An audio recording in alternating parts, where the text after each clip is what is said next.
Mysteries of godliness, దైవభక్తి యొక్క రహస్యాలు. ఈ దైవభక్తి అనేది ఇవాళ మనం సమాజంలో సంఘాల్లో చూస్తే అది రెండు విధాలుగా మనకు కనిపిస్తుంది. అందరికీ భక్తి ఉంది, కానీ భక్తికరమైన జీవితం వాళ్ళు మనకు కనిపించదు. అందరూ భక్తి మాటలు మాట్లాడతారు, ఆ కుటుంబం భక్తిపరంగా జీవించదు.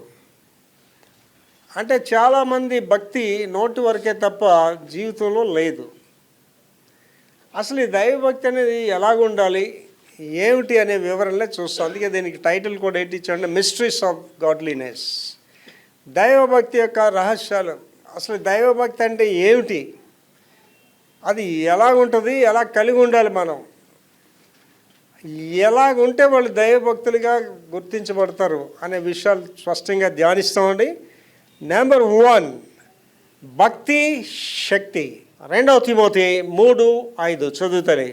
పైకి భక్తి గల వారి వలె ఉండి, పైకి భక్తి గల వారి వలె ఉండి దాని శక్తిని ఆశ్రయించిన వారై ఉండి ఇట్టి వారికి విముఖుడవై ఉండుము. ఇలాంటి వాళ్ళకి దూరంగా ఉండమన్నాడండి. ఏమండి, మనం ఎవరికైనా దూరంగా ఉండమని చెప్తే అది బాధ అనిపిస్తుంది కదా మనకి. అండి నా వరకు అండి నేను సిన్సియర్గా ఇలాంటి వాళ్ళు దూరంగా ఉంటానండి. నాకు స్నేహితులు లేరు. నా స్నేహితుడు ఒకరు యేసుప్రభువే నా స్నేహితుడు. నాకు ఈ భక్తి వేషాలంటే నాకు చాలా చికాకు అనమాట. అండ్ కొంతమంది నా దగ్గరకు వస్తుంటారు పాస్టర్స్. వాడు రావడమే బిల్ కలెక్షన్కి వస్తాడు, ఆర్థిక సాయంగా వస్తాడు. వచ్చినోడు భక్తి మాటలు చెప్తుంటాడు. నేను వెంటనే అంటే, సార్ అక్కడ ఆపండి సార్, అవి మీరు ఎందుకు వచ్చారో చెప్పండి, ఈ మాటలకు వద్దని చెప్తాను. అంటే పైకి చూస్తే భక్తిగానే ఉండాలి, నటన చూస్తే భక్తిగా ఉంటుంది, వేషాలు చూస్తే భక్తిగా ఉంటుంది. యేసుప్రభు గారు ఇక పౌలు గారు చెప్పిన మాట్లాడి ఆ రోజుల్లో ఇంకా ఇది ఎక్కువ ఉంటుంది. అంగీలు వేసుకొని, అంత మెడల్లోని ఇవన్నీ గొలుసులు వేసుకొని, సిలువులు వేసుకొని, అంటే చూడడానికి పెద్ద సైన్స్ లాగా పరిశుద్ధులాగా కనిపిస్తారు, కానీ వాళ్ళు పరిశుద్ధత అనేది కనిపించదు. అందుకే ఆ మాట పాడాడు. ఎంత భయంకరమైన మాట అండి అది. పైకి భక్తి గలవారు వాళ్ళే ఉంటారు, దాని శక్తిని ఆశ్రయించాలంటే అది మంచి మాట. మీ గురించి ఎవరని చెప్తే ఇష్టపడతావు అది. విక్టర్ ప్రభాకర్, నువ్వు పైకి భక్తి గలలాగా ఉంటావు కంటే నువ్వు దొంగ అంటే అది ఇష్టమైన మాట. అది మనకి ఇష్టమైన మాట కదా. We don't like that. అంటే నీ భక్తి ఏటి కలిగి ఉండాలమ్మా, శక్తి కలిగి ఉండాలి. ఇప్పుడు నేనున్నానండి, 10 అవగానే పడుకుని పోతాను అంతే. తెల్లవారి 4 గంటలకు కంపల్సరీ మోకాళ్ళ మీద ఉంటాను. అయితే ఈ మధ్యకాలంలో 2 నెలల నుంచి 2:30 పోతకు 3కి లేచి ప్రైర్ చేస్తాను. నా దగ్గరికి రోగాలు రమ్మనండి, రోగంగా బీపీ రావడానికి వీల్లేదు నా దగ్గరికి. ఇంక దెయ్యాలని నా దగ్గరికి వచ్చే పరిస్థితి లేదు దెయ్యాలకి. అంటే నేను ఏటి కలిగి ఉన్నానండి, శక్తిని కలిగి ఉన్నాను. భక్తి మాటలు కాదు, శక్తిని కలిగి ఉండాలి. ఒకవేళ అలా లేకపోతే అలాంటి వాళ్ళకి ఏం చేయమంటానండి, ఇట్టి వారికి విముఖుడవై దూరంగా ఉండాలి. Keep away from them. And ఆలోచించేయండి. దుష్టులు ఆలోచించేప్పుడు నడవక, పాపుల మార్గం నిలవక, అపహాసకులు కూర్చుని చోటు కూర్చుని. కానీ ఎవరు దుష్టులకి వేరే విలేజ్ ఉందా? దుష్టులకి ఒక స్ట్రీట్ ఉంటుందా? ఈ దుష్టుల స్ట్రీట్ అని ఉంటుంది అక్కడ, అపహాసకుల స్ట్రీట్ అని ఉంటుందా? మన ఇంట్లో వాళ్ళే. ఒకసారి నీ భర్త దుష్టుడిగా ప్రవర్తిస్తాడు, ఒకసారి నీ భార్య దుష్టులుగా ప్రవర్తిస్తాడు, ఒకసారి మీ ఇంట్లో వాళ్ళే దుష్టులుగా వాళ్ళకి దూరంగా ఉండాలి. అంటే మన భర్త అయినంత మాత్రాన్ని వాటితో మీరు సేల్ చేయాలని ఏం లేదు, భార్య అనే వాటితో సేల్ చేయాలని ఏం లేదు. వాళ్ళ దుష్టత్వానికి దూరంగా ఉండాలి. ఏంటి చాలామంది ఉన్నారు, ఎదుటి వాళ్ళ పిల్లలు తప్పు చేస్తే తప్పు అని చెప్తారు, వాళ్ళు తప్పు చేస్తే తప్పు అని చెప్పరు, వాళ్ళ పిల్లలు తప్పు చేస్తే రైట్ అని చెప్తారు. ఒకని ఎదుట సరైనదిగా కనబడి మార్గం కలదు, నాశనాన్ని నడిపించేస్తుంది. వీళ్ళే పైకి భక్తి గల వారు ఉండి శక్తి లేని వాళ్ళు. వాస్తవానికి ప్రపంచంలో, నాట్ ఇన్ ఇండియా, ప్రపంచంలో సంఘానికి శ్రమ ఇలాంటి వాళ్ళ వల్ల వస్తుంది. ఈ వేషధారణ మనుషుల వల్లే. వాళ్ళు శక్తి ఉండదు. వాళ్ళ మాటలు చూస్తే కోటలు దాటుతుంటాయి, ఆడి మనిషి చూస్తే అక్కడే ఉంటాడు. విశ్వాసం ఎదగరు, ప్రార్థనా జీవితంలో ఎదగరు. ఒక చిలకలాగా మాట్లాడటం నేర్చుకుంటారు. అదొక రకం భక్తిగా మాట్లాడేటప్పుడు వాళ్ళు మాట్లాడేటప్పుడు దేవునికి స్తోత్రం బ్రదర్, ప్రైజ్ లార్డ్ సిస్టర్, ఎలా ఉన్నాడు బ్రదర్ అంటుంటే మనకు తెలుస్తుంటుంది వీడు వేషధారణ మాట, వీడిలో క్లారిటీ లేదని మనకు అర్థమైపోతుంటుంది. అర్థమవుతుందండి. నేను 1993 ఫస్ట్ టైం అమెరికా వెళ్ళాను. నేను వచ్చి 7 నెలల నుండి వచ్చాను ఫస్ట్ టైమే. ఎయిర్పోర్ట్కి మా వాళ్ళందరూ వచ్చారనమాట. వాళ్ళు ఏమనుకుంటున్నారట, నేను దిగ్గానే ఎలా ఉన్నారు, బాగున్నారా, ఏమిటి అని అంటారు అనుకున్నారట. నేను మామూలుగా యథావిధిగానే మాట్లాడుతున్నాను. అలా నా దగ్గర వచ్చారు, సార్ ఏంటి మీ మాట కూడా మారలేదండి, ఏంటి అమెరికా వెళ్తే మాట మారిపోవాలంటే అడిగాను. నాకు వేషం అంటే అసలు నాకు ఇష్టం ఉండదండి. రియాలిటీగా మనం ఉండాలి, వాస్తవికంగా ఉండాలి తప్ప వేషాలకి ఏంటంటేనండి కొంతకాలం కొంతమందిని మోసం చేయగలం, కానీ అంతకాలం అందరినీ మోసం చేయలేం. నెంబర్ 1 ఏంటంటే భక్తి శక్తి. నెంబర్ 2 ఏంటంటే జ్ఞానం లేని దైవభక్తి. భక్తి ఉందట కానీ వాళ్ళకి ఏట్లేదటమా, జ్ఞానం లేదట. రోమాపత్రిక 10వ అధ్యాయము 1, 2, 3 వచనాల్లో చెప్తున్నారంటే దే హ్యావ్ గాడ్లీనెస్. వాళ్ళకి భక్తి ఉంది కానీ ఏటి లేదటండి, జ్ఞానం లేదట. ఏటి చూడండి, వివరణ చూద్దాం. సహోదరులారా అంటే మీకు చాలాసార్లు చెప్పాను, మీరు వెంటనే సహోదరులారా అని కూడా పెట్టుకోవాలి. ఇశ్రాయేలీలు రక్షణ పొందవలనని నా హృదయం యొక్క అభిలాష వారి విషయమై నేను దేవునికి చేయు ప్రార్థన ఉన్నవి. ఇశ్రాయేలీలు రక్షణ పొందాలన్నది ఆయన గారి అభిలాష, నా అభిలాష కూడా. ఇవాళకి ఇశ్రాయేలీలు యేసు ప్రభు గారిని నమ్మరు, యెహోవా దేవుడిని ఆరాధిస్తారు. ఆ ఇశ్రాయేలీల్లో ఎవడైనా యేసు ప్రభు నమ్ముకుంటే వాళ్ళు ఏంటంటారంటే మెస్సియానిక్ జ్యూస్ అంటారు. వాళ్ళు చాలా తక్కువ మంది ఉంటారు. వాళ్ళు మెజారిటీ ఆఫ్ ఇశ్రాయేలీలు మాత్రం యెహోవా దేవుడిని ఆరాధిస్తారు, ధర్మశాస్త్రాన్ని అనుసరిస్తారు. కంటిన్యూ చేయాలి. వారు దేవుని యందు ఆసక్తి గలవారని వారిని గూర్చి సాక్ష్యం ఇచ్చుచున్నాను. ఏండి పౌలు గారు ఒక సాక్ష్యం ఇచ్చేస్తున్నాడు. ఇశ్రాయేలీలు దేవుని యందు ఆసక్తి కలిగిన వారు 100%. ఎలాగో అని అంటేనండి, ఇశ్రాయేల్ పిల్లల్ని మొదట ఎక్కడ సునగోగులకు పంపిస్తారు.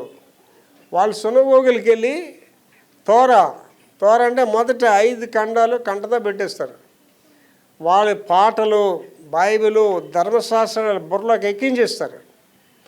అండి లోకాసువార్త 18వ అధ్యాయంకి వెళ్తే ఒక యవనస్తుడు యేసుప్రభు గారి దగ్గరికి వెళ్తాడు. యేసుప్రభు దగ్గరికి వెళ్ళి, అయ్యా నేను నిత్యజీవం పొందడానికి ఏం చేయాలంటే ప్రభు ఏం చెప్పారు అనేది, అరే ధర్మశాస్త్రం అనుసరించరా అన్నాడు. అప్పుడు అది ఏం చెప్పాడండి, నేను చిన్నప్పటి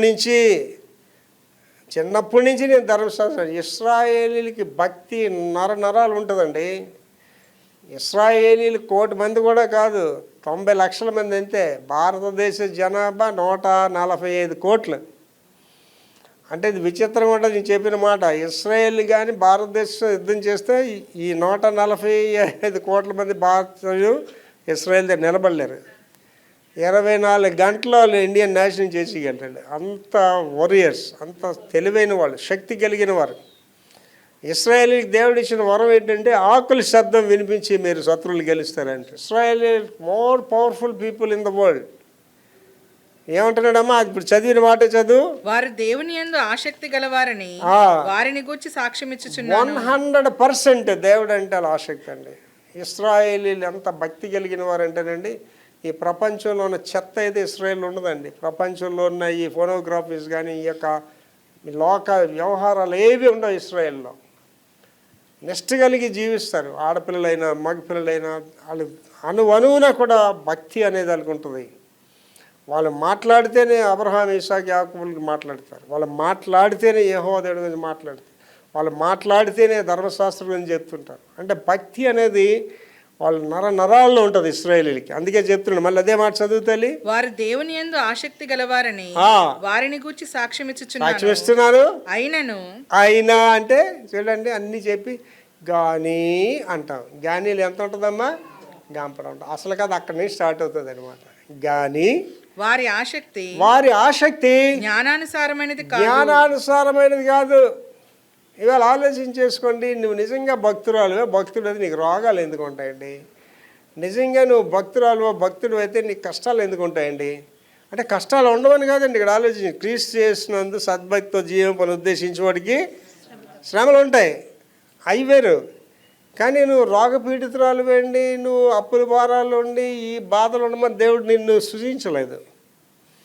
ఏంటి వాళ్ళు చాలామంది అప్పులు ఎందుకు చేస్తారండి? అజ్ఞానంతో అప్పులు చేస్తారు. అంటే అప్పుడు వాళ్ళకి ఏట్లేదండి, జ్ఞానం లేదు వాళ్ళకి. అంటే భక్తి ఉంది కానీ జ్ఞానం లేదు. ఏంటి చాలామంది నాకు బాగా ఎరిగినోడండి ఒకడు, ఆ కొడుకు బర్త్డే చేశాడు. సామాన్యమైన ఉద్యోగం అనమాట.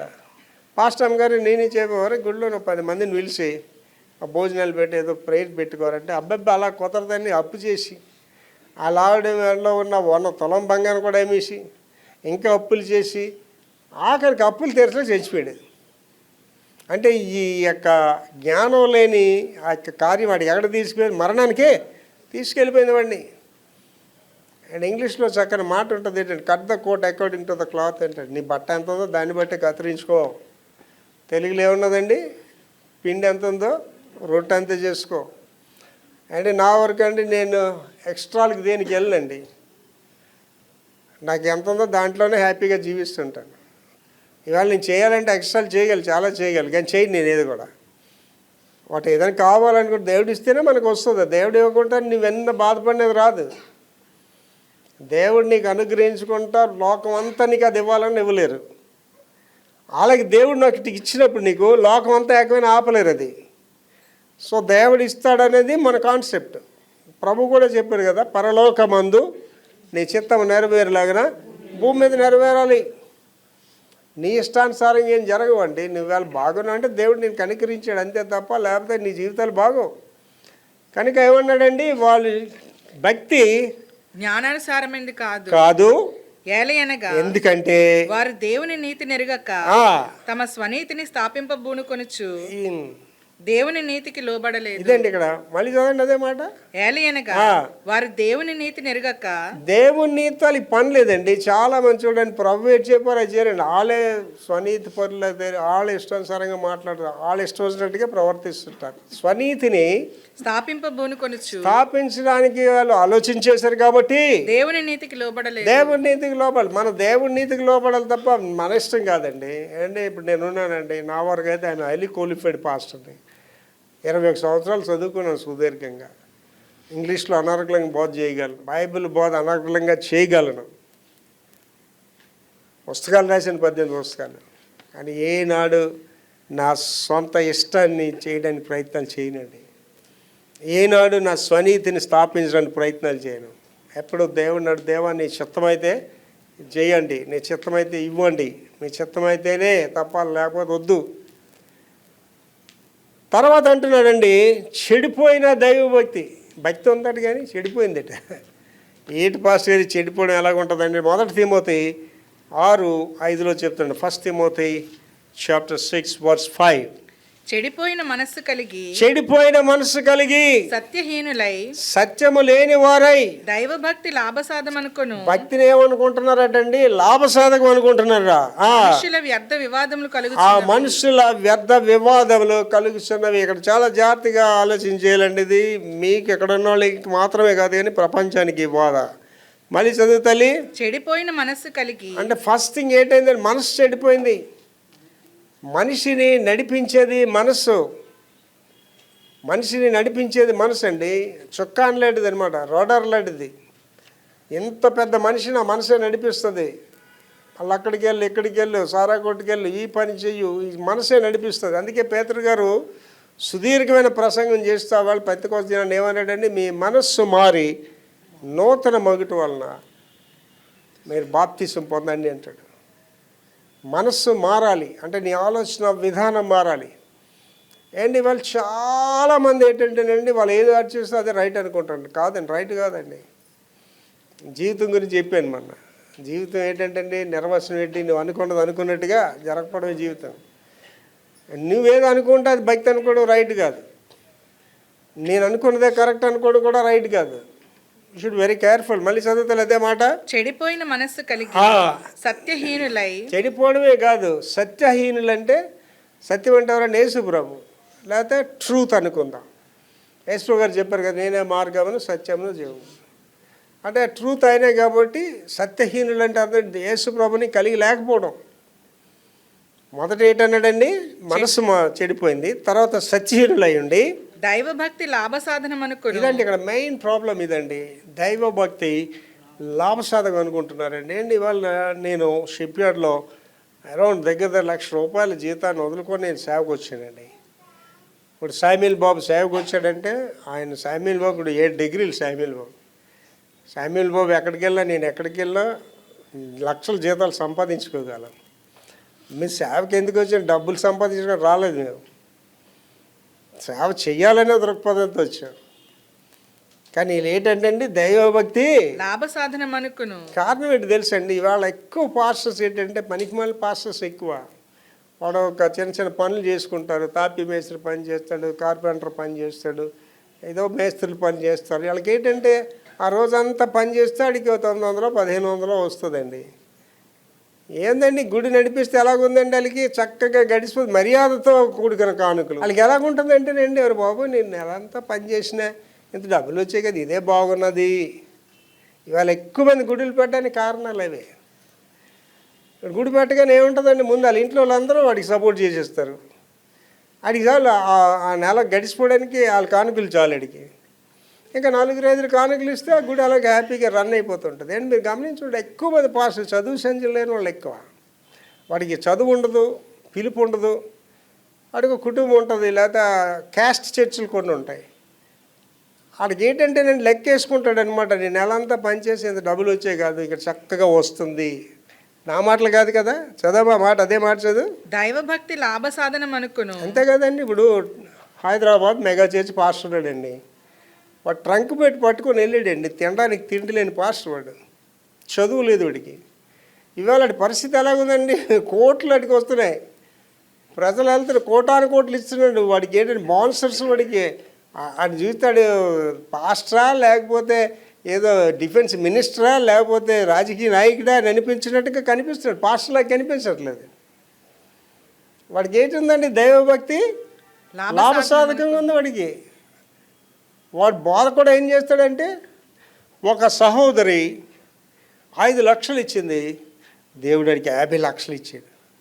మరి 5 లక్షలు ఇచ్చిన దానికి 50 లక్షలు ఇచ్చాడు, ఎవరిదాని సంగతి ఏంటి అంటే ఎవరికి ఎవడా దేవుడు అంటే ఏం బోధలండి? ఆ బోధ కూడా డబ్బుల గురించే బోధ చేస్తారు వాళ్ళు. అండ్ కొన్ని చర్చిలకు వెళ్తేనండి కొంతమంది గుడిలు పారిపోతుంటారు, ప్రసంగం ఏమి ఉండదు, దశమ భాగాల గురించి, ప్రత్యేక అనుగ్రహణల గురించి. డబ్బులు ఇవ్వకపోతే మేము అది షాప్ వచ్చేస్తుంది, మీ డబ్బు పావులై, మీ డబ్బు తేళ్ళై, మీ డబ్బు జెరులై నువ్వు కలిసేస్తుందని పోతుండి. ఆ జేబులో డబ్బులు ఉంచుకుంటారండి ఎవడైనా. భయపడిపోయిన వాళ్ళు కూడా ఉన్నారు. ఇంకా కొంతమంది పాస్టర్లు ఎలాంటి బోధ చేస్తారంటే, నీకు మెడలో ఉన్న నీ బంగారము ఒక త్రాచు పాము వలె నిన్ను కాటేసేస్తుంది, బంగారాలు వద్దు మీకు, ఐక విచారాలు వద్దు మీకు, మీరు ఆత్మ అలంకారాలు ఉండాలి, మీ బంగారం అంతా కానుకలు సంచులు వేసిమని చెప్తాడు. ఇలాంటివి ఎక్కడ జరిగాయండి? జరిగే, చరిత్రలో జరిగాయండి. పోప్ లియో 10 అనేవాడు ఇలాంటి బోధలే చేసాడు. వాడు ఏం చేస్తాడంటేనండి, మీరు ఆ కానుకల డబ్బాలో వేసినట్టట, ఎంత ఖరీదైన బలమైన కానుకలు వేస్తే ఆ శబ్దం వస్తేనట డంగుమని పడితే పరలోక రాజ్యంలో డమ్ అని శబ్దం వినిపిస్తుంది అంటాడు. అది ఇంకా అంత దుర్మార్గుడు అంటేనండి, పాప పరిహారార్థ పత్రికలు అనేవి అమ్మేసేవాడు. అంటే రేపు ఈయన చంపేయాలి, ఈయన చంపాలని ముందే డబ్బులు కట్టమని వాడు అన్నాడు, 10,000 కట్టని చంపేవాడు. పాపం కాదేట ఆయన చంపిస్తే. ఆ వేటికన్ సిటీ అలాగ ఉండింది అవేళ. ఇవాళ వేటికన్ సిటీ అంటే వేటికన్ సిటీకి పోపే బాస్. గవర్నమెంట్ రూల్ చేయడానికి అక్కడ వీల్లేదు. అక్కడ పోపు చేస్తే అదే అక్కడ వేదం. అక్కడ పోప్ లియో 10 అనేవాడు ఇలాంటి చిత్రాలు ఛాలెంజ్ చేశాడు. అప్పుడే ఈ రిఫర్మేషన్ అనేది వచ్చింది. ఆ పరిస్థితుల్లోనే మార్టిన్ లూథర్ అనేవాళ్ళు, జాన్ హస్, జాన్ విక్లిఫ్ వీళ్ళందరూ కలిసి ఈ యొక్క మత సంస్కరణలు అనేవి చేశారు. బైబిల్ ఒకటి చేతిలో ఉండేది కాదు. పోపు ఏది చెప్తే అదే వేదం ఆ రోజుల్లో. ఆయన పోపు ఆ మెట్ల మీద కూర్చుండేవాడు. ఆ పోపు దగ్గరికి వెళ్ళాలంటే ఈ కార్డినల్స్, ఫాదర్స్ మోకాళ్ళ మీద వెళ్ళాలి, ఆ మెట్ల మీద మోకాళ్ళ మీద వెళ్ళి ఆ పోపు చేయి పట్టుకోవాలి. ఇలా పట్టుకోవాలన్నమాట. పట్టుకొని ఆ చేతిని ముద్దు పెట్టుకోవాలంటే ఆడే దేవుడు. ఇంకా ఏంటంటేనండి, పోపు కిరీటం ఉండదు, పెద్ద కిరీటం ఉండదు పోపుకి. ఆడ 3 అరలు ఉంటాయి కిరీటానికి. ఆ అరలు దేనికి సాదృశ్యం అంటే పాతాళ లోకానికి, భూలోకానికి, పరలోకానికి. ఈడే బాస్. పోపు ద్వారా తప్ప ఎవడు వెళ్ళడు. అలాగుండేది రోమన్ క్యాథలిక్ మిషన్. దేవుడు మహాకృపను బట్టి మార్టిన్ లూథర్ గారు వీళ్ళందరి వల్ల మత సంస్కరణ జరిగి ప్రొటెస్టెంట్ మిషన్ అనేది వచ్చింది. మరి ఆ రోజుల్లోనే ఇంగ్లాండ్లోని మేరీ అనే ఆవిడ, ఆ క్యాథరిన్ చుట్టం అనమాట, రిలేటివ్ ఆవిడ. రిలేటివ్ అంటే she's a daughter to the Catherine. Catherine ఎవరండి? Pope sister. ఆవిడ ఇంగ్లాండ్ దేశాన్ని పరిపాలిస్తుంది, మేరీ. అప్పుడు ఇంగ్లాండ్ దేశంలో ఉద్యమం వచ్చింది, ఈ ప్రొటెస్టెంట్ ఉద్యమం వచ్చింది. వస్తే వాళ్ళందరినీ చంపేసింది మేరీ. ఇంగ్లాండ్ నగరం అంతా రక్తపాతం చేసేసిందండి. అందుకే ఆవిడకి ఏంటి పెట్టారంటే టైటిల్ బ్లడీ మేరీ అనే టైటిల్ పెట్టారు, బ్లడీ మేరీ అని. అంటే ఏంటండి, దైవభక్తులు ఏమనుకుంటున్నారండి వీళ్ళు? లాభసాధకం అనుకుంటున్నారు. మీరు ఆలోచించండి. మీకు ఎవరో నెరిగిన పాస్టర్లు చూడండి, అది చదువు సంఖ్యలు ఏమి ఉండవు, సామాన్యమైన సైకిల్ మీద ఎక్కడ తిరుగుతుంటాడు. కానీ ఇవాళ ఆడి స్కూటర్ కార్లు కూడా మెయింటైన్ చేస్తున్నారు ఇవాళ మామూలు పాస్టర్లు. కారణం ఏంటంటే అది ఎలాగ లెక్కేసుకుంటున్నాడండి? అది లాభసాధకంగా లెక్కేసుకుంటున్నాడు. అంటే ఎంత డబ్బు నేను ప్రజల దగ్గర కొట్టగలని ఆలోచన వాడికి ఉంటుంది. ప్రభు మహాకృపను బట్టి ఆ జాడ్యం మన సంఘంలో లేదు. డబ్బులు ఇవ్వండి అని అడగడం కానీ. అండ్ ఇప్పుడు బోల్డ్ ప్రాజెక్ట్స్ ఉన్నాయి మన ఎదురుగా. అండ్ జనవరిలో పాస్టర్స్ కాన్ఫరెన్స్ విజయవాడ, మరి వచ్చే జనవరి 2027 జనవరిలో. That's a big expense.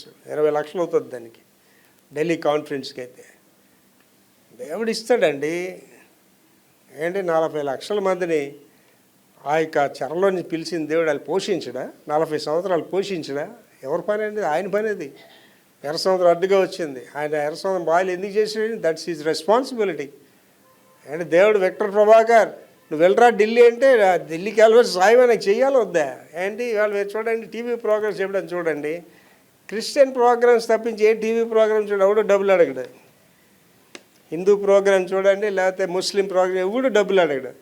క్రైస్తవ ప్రోగ్రాంలు అరగంట ప్రోగ్రాంలో పావు గంట అడుక్కోవడమే పని. డబ్బులు ఇవ్వండి అంటే నేనంటానండి వాడికి, ఒరే నువ్వు టీవీలో ఉండాలి అంటే దేవుడు నీకు డబ్బులు ఇచ్చాడు ఉంచుతాడరా, నువ్వు అక్కడ వెళ్ళి అడుక్కోవడం ఏంట్రా అంటారు. ఏంటి ప్రపంచంతో చెప్తున్నా మీకు, అది ఏ పాస్టర్ ఇలా చెయ్యి చేపడు అంటాడు. దైవ సేవకుడు కాదండి. దైవ సేవకుడు చెయ్యి ఎప్పుడు ఇచ్చేదిగా ఉండాలి తప్ప అడుక్కునేవాడు కాదు దైవ సేవకుడు అనేవాడు. కనుక వీళ్ళు ఏమనుకుంటున్నారండి? అది లాభసాధకం అనుకుంటున్నారు. దానివల్ల ఏంటవుతుందండి? వ్యర్థ వివాదములు కలుగుతున్నవి కదా. మరి వివాదాలు వచ్చేస్తున్నాయి కదా. ఇప్పుడు a good right, a good wrong. ఈ పాస్టర్ గారు డబ్బులు అడిగాడు, ఆ పాస్టర్ గారు డబ్బులు అడుగుతున్నాడు. ఏ గుడికి వెళ్ళాలి ఏమిటి అనేది కూడా ఉన్నది. అంటే ప్రజలు కూడా ఎలాగ ఉన్నారండి. అమెరికా దేశంలో చర్చెస్ ఎంత ఫన్నీగా ఉంటాయండి, పెద్ద క్యాంప్స్ జరుగుతుంటాయండి. అందులో ఒక టాలెంటెడ్ వాళ్ళు ఉంటారు అనమాట. ఆడ మనుషులు ఎక్కువ ఉంటారు. పాస్టర్ కూడా టాలెంట్ ఎలాగ ఉంటాడే, రావడమే స్టేజ్ మీద అలా గెంతుకొని వస్తాడు. ఇవాళ దేవుడు నాతో మాట్లాడాడు, ఇక్కడ కూర్చున్న వాళ్ళు 10 మంది $10,000 చొప్పున ఇస్తారండి అలే అంటారండి. ఆడు చెయ్యి ఎత్తేస్తుంటాడు, ఆడి దగ్గర $10,000 ఆడి దగ్గర కొట్టేస్తుంటాడు. అదైన తర్వాత మళ్ళీ చెప్తాడు, మళ్ళీ దేవుడు నాతో మాట్లాడాడు, ఇక్కడ కూర్చున్న వాళ్ళ 10 మంది $5,000 ఎత్తున్నారండి, మంచి చేతులు ఎత్తేస్తుంటారండి. ఈ డబ్బులు దండుకోవడమే అక్కడ. అలాంటి కాన్ఫరెన్స్ నేను వెళ్ళాను ఒకసారి. పెద్ద కాన్ఫరెన్స్ అవుతుంది, ఆ డబ్బులు దండుకుంటున్నాడు. నేను వెళ్ళి అక్కడ కూర్చున్నా. అవన్నీ సినిమా చైర్స్ లాగా ఉంటాయి అన్నమాట. నేను కూర్చున్న తర్వాత దేవుడు నాతో మాట్లాడుతున్నాడు. వెనక్కి తిరిగి చూడాను, చూశాను. ఒక అమ్మాయి చిన్న పిల్లాడిని ఎత్తుకొని కూర్చుందనమాట. ఆవిడ దగ్గరికి వెళ్ళి ఆడికి $100 ఇవ్వమంటాడు. ఆవిడ దొరసన్నమ్మ అమెరికా ఆవిడ. ప్రభా అది న్యాయమా నీకు? $100 అంటే ఎంతండి? ఆ రోజుల్లో $8,000. ఈ రోజుల్లో 9,000. దగ్గర దగ్గర 90 దాటిసింది డాలర్ వాల్యూ. ప్రభా నేను ఇండియా కదా, ఆదర్శనామాకి నేను వెళ్తే 6,000 7,000 ఎందుకు చెల్లించుకోవాలి ప్రభా? నేను చెప్తున్నాను వెళ్ళి చెయ్యన్నాడండి. నేనేంటంటే మరి లాంగ్ ఉంటాయి కుర్చీలు. ఆ అమ్మాయి దగ్గరికి వెళ్ళడానికి ఆ చివరికి వెళ్ళి ఆ రోడ్లోనే అలాగొచ్చి నేను, అమ్మా దేవుడు నాకు చెప్పాడమ్మా, నీకు ఏమన్నాడు, ఈ $100 చేతిలో పెట్టానండి. ఈ అడ్డ మొదలు పెడుతుందండి. దొరలందరూ చూస్తున్నారు వెనక్కి. అమ్మా నువ్వు ఏడకమ్మా, నిన్నేదో నిన్ను అల్లరి చేశాను అనుకుంటారు, నేను ఇండియా ఉండమ్మా, నువ్వు అమెరికా నీ ఆడొద్దే తల్లి దయచేసి అన్నాడు. ఆపింది.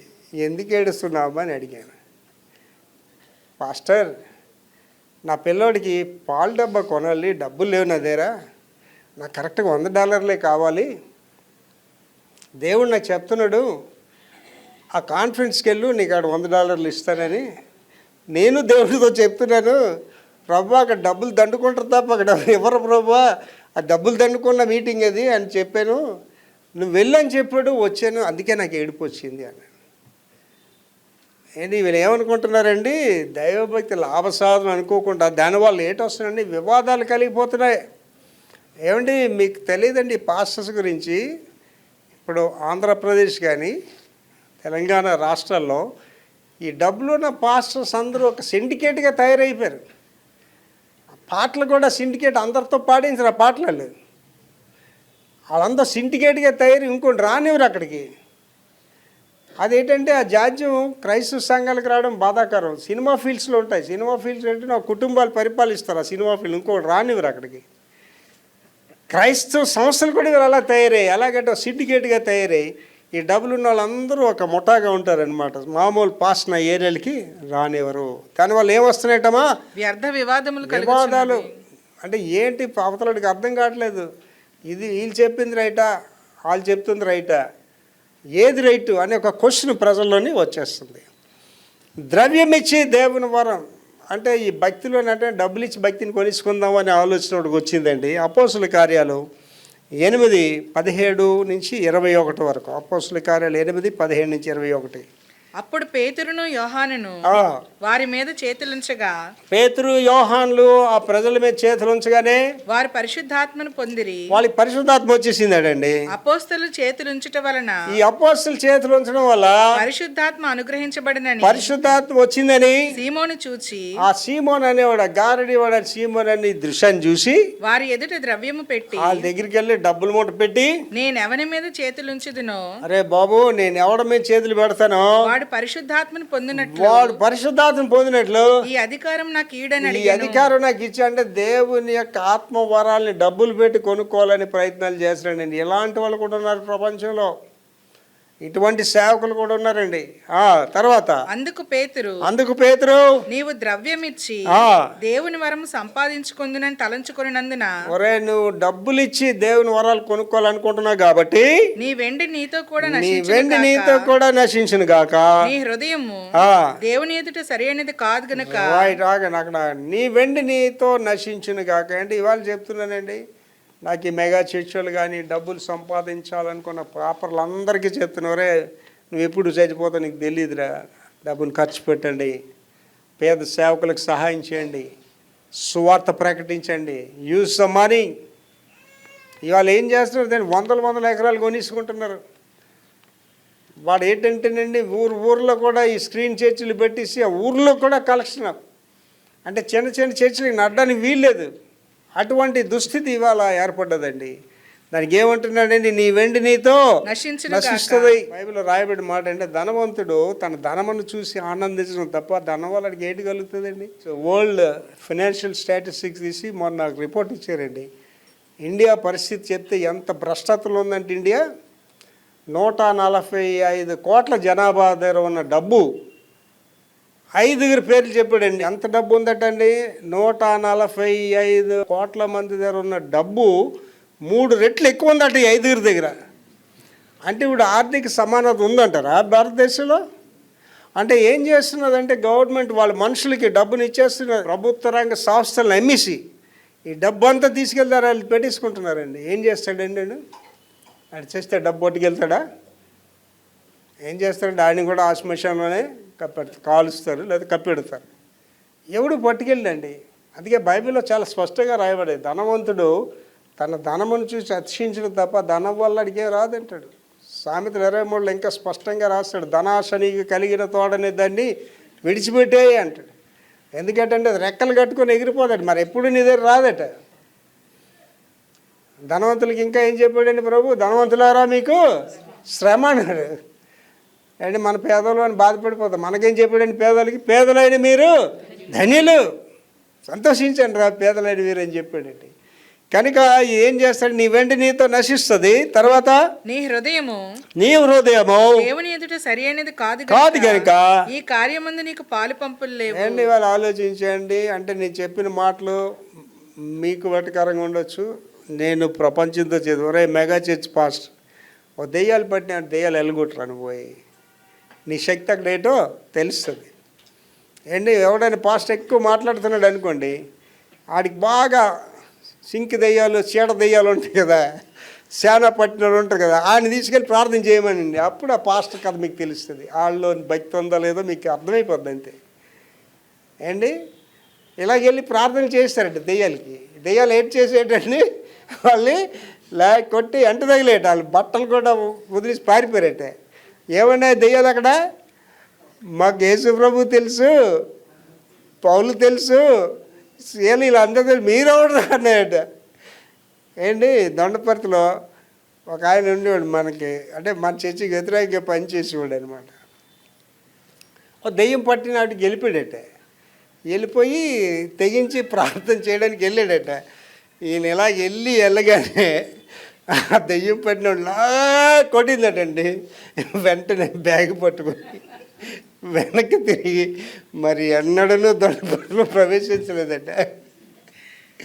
నాకు అనిపిస్తుందండి ఈ మెగా చర్చ్ పాస్టర్ల దగ్గరికి బాగా చీడదెయ్యం పట్టి తీసుకెళ్ళి వాడి మీద వదిలేయాలనిపిస్తుంది. అరే నీ భక్తి నిజమేనా? నిజమే సార్ అంటే, ఆ దేవుడు నీతో ఉన్నాడు మరి లేకపోతే డబ్బు ఎలాగ వస్తుంది అంటున్నాడు కదా, కమాని వీడు ప్రార్థన చేయరా వీడి గురించి అని చెప్పండి. చేస్తాడు ఎన్నో చేయగలడండి. నేను చెప్తున్నానండి, సిగ్గు కలిగేలాగా పాస్టర్స్, మెగా చర్చ్ పాస్టర్ మీకు సిగ్గు కలిగేలా చెప్తున్నాను. ఎంతసేపు ప్రార్థన చేస్తున్నారా మీరు? ఎంతసేపు మోకాళ్ళని ప్రార్థన చేస్తున్నారు? దైవసేవకుడు ఎంత ప్రార్థన చేయాలండి? దైవసేవకుడు ఎంత రోదన చేయాలండి? మీ గురించి మీరు ప్రార్థన చేసుకుంటున్నారో లేదో? నేను మీ గురించి, మీ పిల్లల గురించి రోజు ప్రార్థన చేస్తాను. నాకు అవసరం ఏంటంటే 1 గంటన్నర 2 గంటలు ప్రార్థన చేసే అవసరం ఏముందండి? God blessed me with good health, God blessed me with good wealth.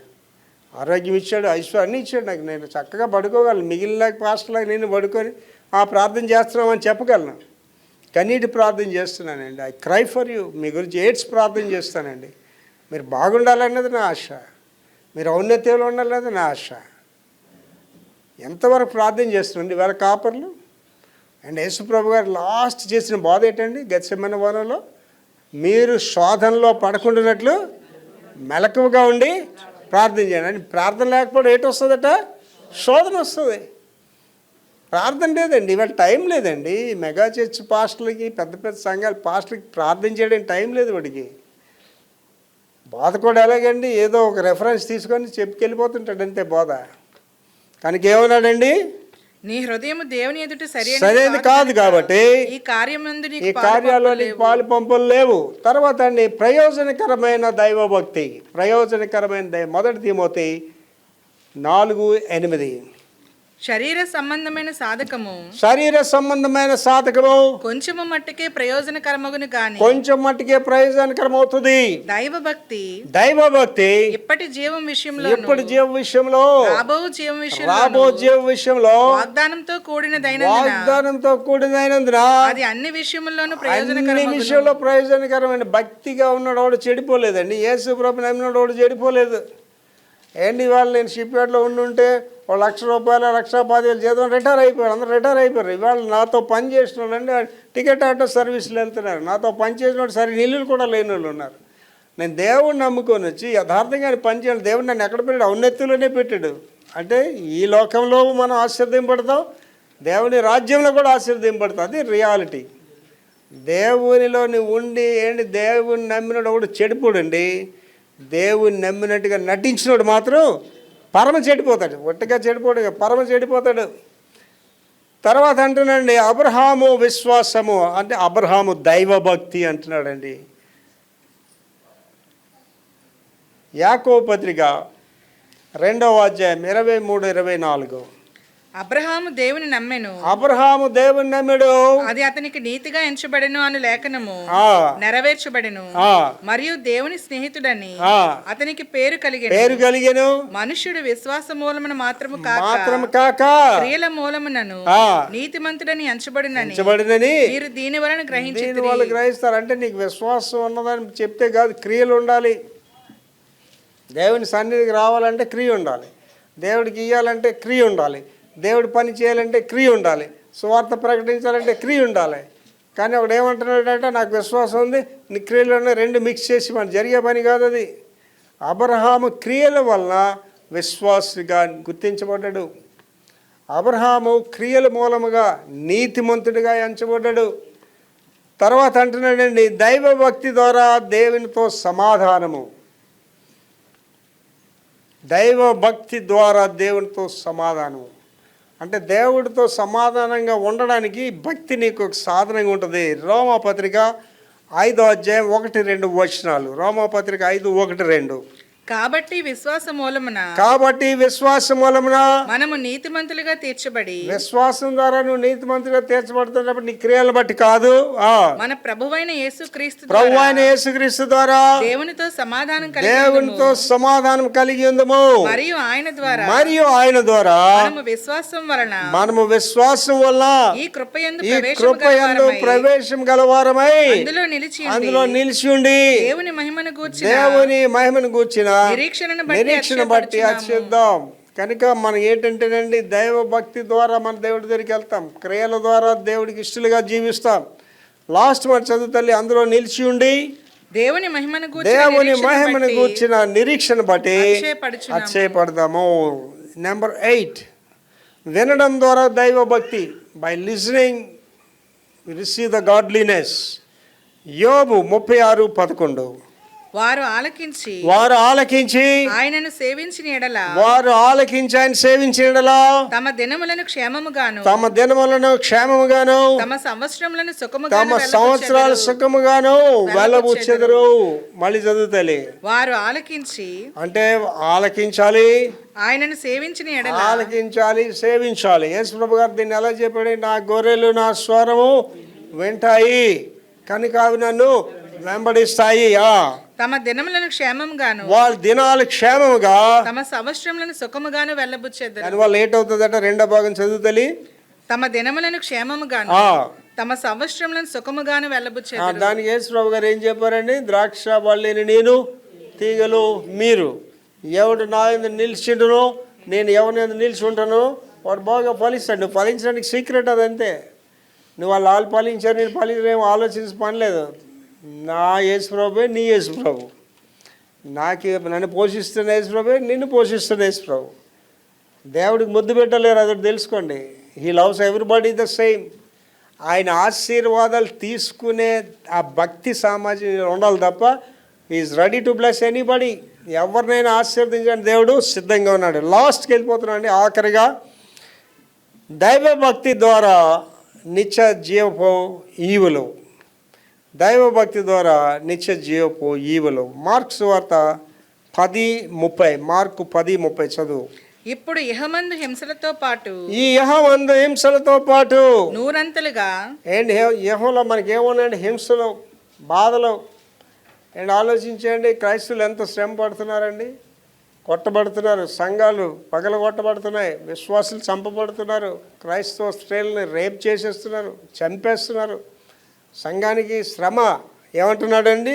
ఇప్పుడు ఇహమందు ఈ హింసలతో పాటు నూరంతలుగా దేనికి రెమెడీ చెప్తున్నాడు? నూరంతలుగా ఇల్లు, అన్నదమ్ములు, అక్క చెల్లెండ్లు, తల్లులను, పిల్లలను, భూములను రాబోవు లోకమందు నిత్య జీవమును పొందినని మీతో నిశ్చయముగా చెప్పుచున్నాను. అండ్ ఇక్కడ ఉన్న వాళ్ళందరికీ చెప్తున్నాను, నేను చాలాసార్లు చెప్తుంటాను, మనం పట్టించుకోవాలి.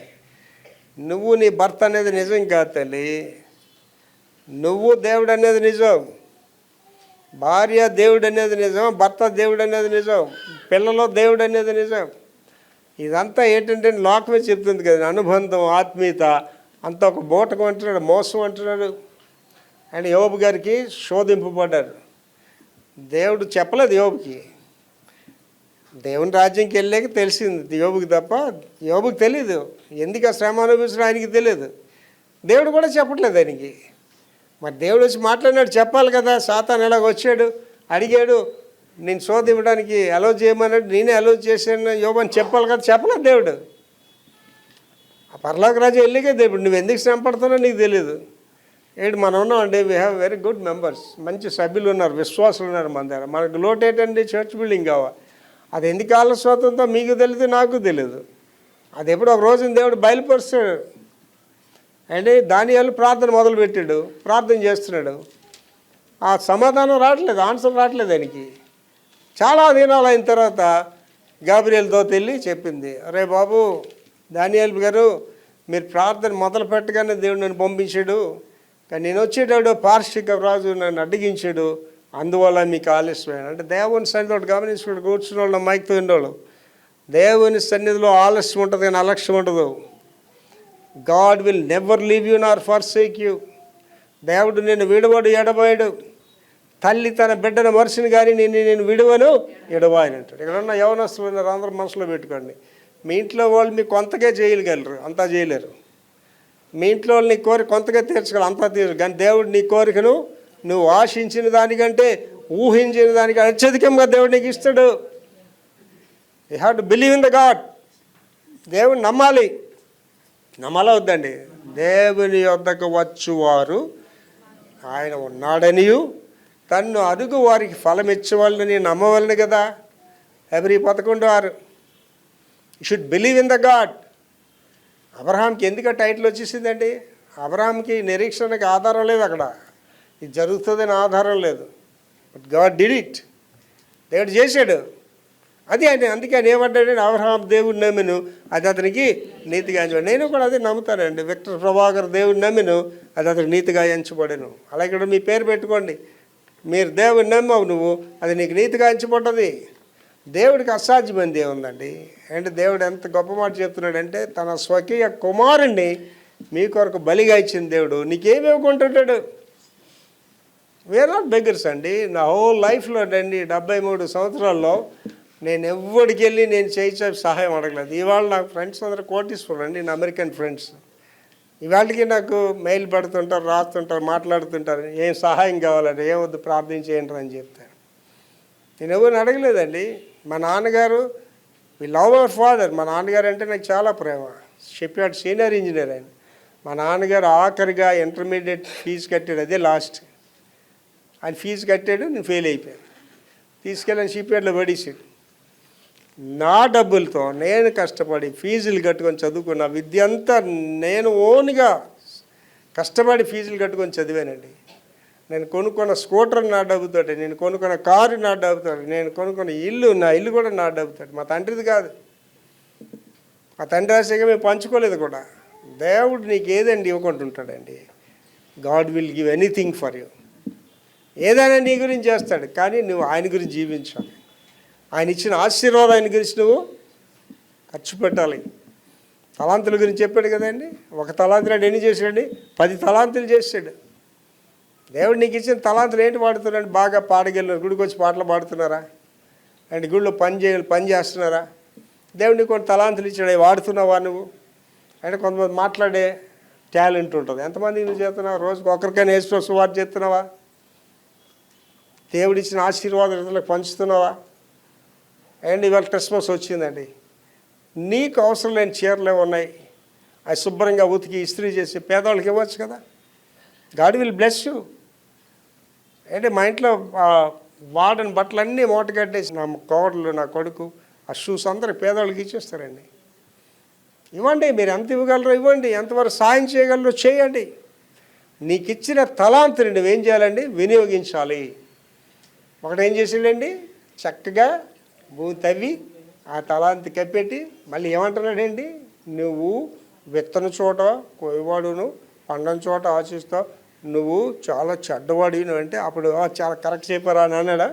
సోమరువైన చెడ్డదాసుడా, ఇక్కడ నేను వెళ్ళిపోమని చెప్పాడు. డిపార్ట్ ఫ్రమ్ మీ. అంటే దేవుడు నన్ను అందరినీ క్వశ్చన్ చేస్తాడండి. మొన్నటి దినాన్ని చాలా పెద్ద వ్యక్తి నాతో మాట్లాడుతాడు. అన్ని మాటలు అయిపోయి నేను చెప్పాను, సార్ లాస్ట్లో మాట చెప్తాను సార్ అండి. ఏంటండి? సార్ భూమి మీద ఈ ఆస్తులు ఏమంత రావు సార్. దేవుడు మీకు ఎన్ని సంవత్సరాలు ఇక్కడ జీవింపు చేసాడో, ఎన్ని సంవత్సరాల్లో దేవుడు నిన్ను ఒక ప్రశ్న వేస్తాడు తీర్పు సింహాసనం ముందు. అమ్మా నీకు ఇన్ని సంవత్సరాలు ఇచ్చాను, అయ్యా నీకు ఇన్ని సంవత్సరాలు ఇచ్చాను, నీకు ఇంత ఆశీర్వాదం, what's you're done for me అంటే, అమ్మమ్మ నాకు డ్యూటీలో బిజీగా ఉండి చేయలేకపోయాను, నా వ్యాపారంలో బిజీగా ఉండి చేయలేకపోయానంటే అవన్నీ దేవుడు కౌంట్ చేయడండి. ఇక్కడ ఉన్న వాళ్ళందరితో, నా మాయకులు ఉన్న వాళ్ళతో చెప్తున్నాండి, యేసయ్యకి ఎంత పని చేస్తే దేవుడు నీకు ఎంత ఆశీర్వాదం ఇస్తాడండి. దేవునికి ఇవ్వండి, సమయం ఇవ్వండి. అంటే చక్కని పాట ఉంది, సమర్పణ చేయుము ప్రభువునకు నీ దేహము ధనము సమయముని అంటారు. Should dedicate your self for the God and God's works. దేవుని గురించి, దేవుని పని గురించి మిమ్మల్ని మీరు సమర్పించుకోండి. దేవుడు మీ స్థాయిలోనే మిమ్మల్ని వాడుకుంటాడు. అండ్ నేను పోపు అయిపోవాలంటే నేను పోపు అయిపోలేను. ఇంకా ఆయన నా స్థాయిలో దేవుడు నన్ను వాడుకుంటాడు. ఎవరిని ఎలా వాడుకోవాలో దేవుని తెలుసు, అలా వాడబడాలి మన దేవుని సన్నిధిలో. అప్పుడు ఈ భక్తి మనకు ఉన్నట్లు లెక్కండి. దైవభక్తి అంటే మాటలు కాదండి, దైవభక్తి అంటే శక్తి.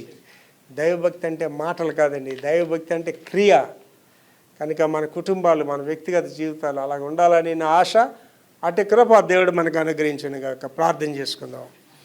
మహాపరిశుద్ధ తండ్రి యేసయ్య, కృపమేడ మిస్టరీస్ ఆఫ్ గాడ్లీనెస్ అనేది అనేక విషయాలు మీరు మాతో మాట్లాడారు నాయన. ఇవాళ దైవ సేవకులు అనేవాడారు ఎలాగ దుర్వినియోగం చేస్తున్నారో, ఎలాగనైనా స్వార్థపరులుగా జీవిస్తున్నారో, ఎలాగ మీ శక్తి లేకుండా జీవిస్తున్నారో, ఎలాగ ధనాపేక్ష కలిగి ఉన్నారో, ఎలాగ దైవభక్తి లాభం అనుకుంటున్నారు, ఇవన్నీ మాకు తెలియజేశారు నాయన.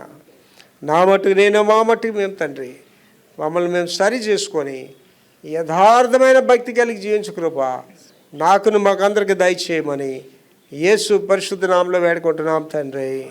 ఆమేన్.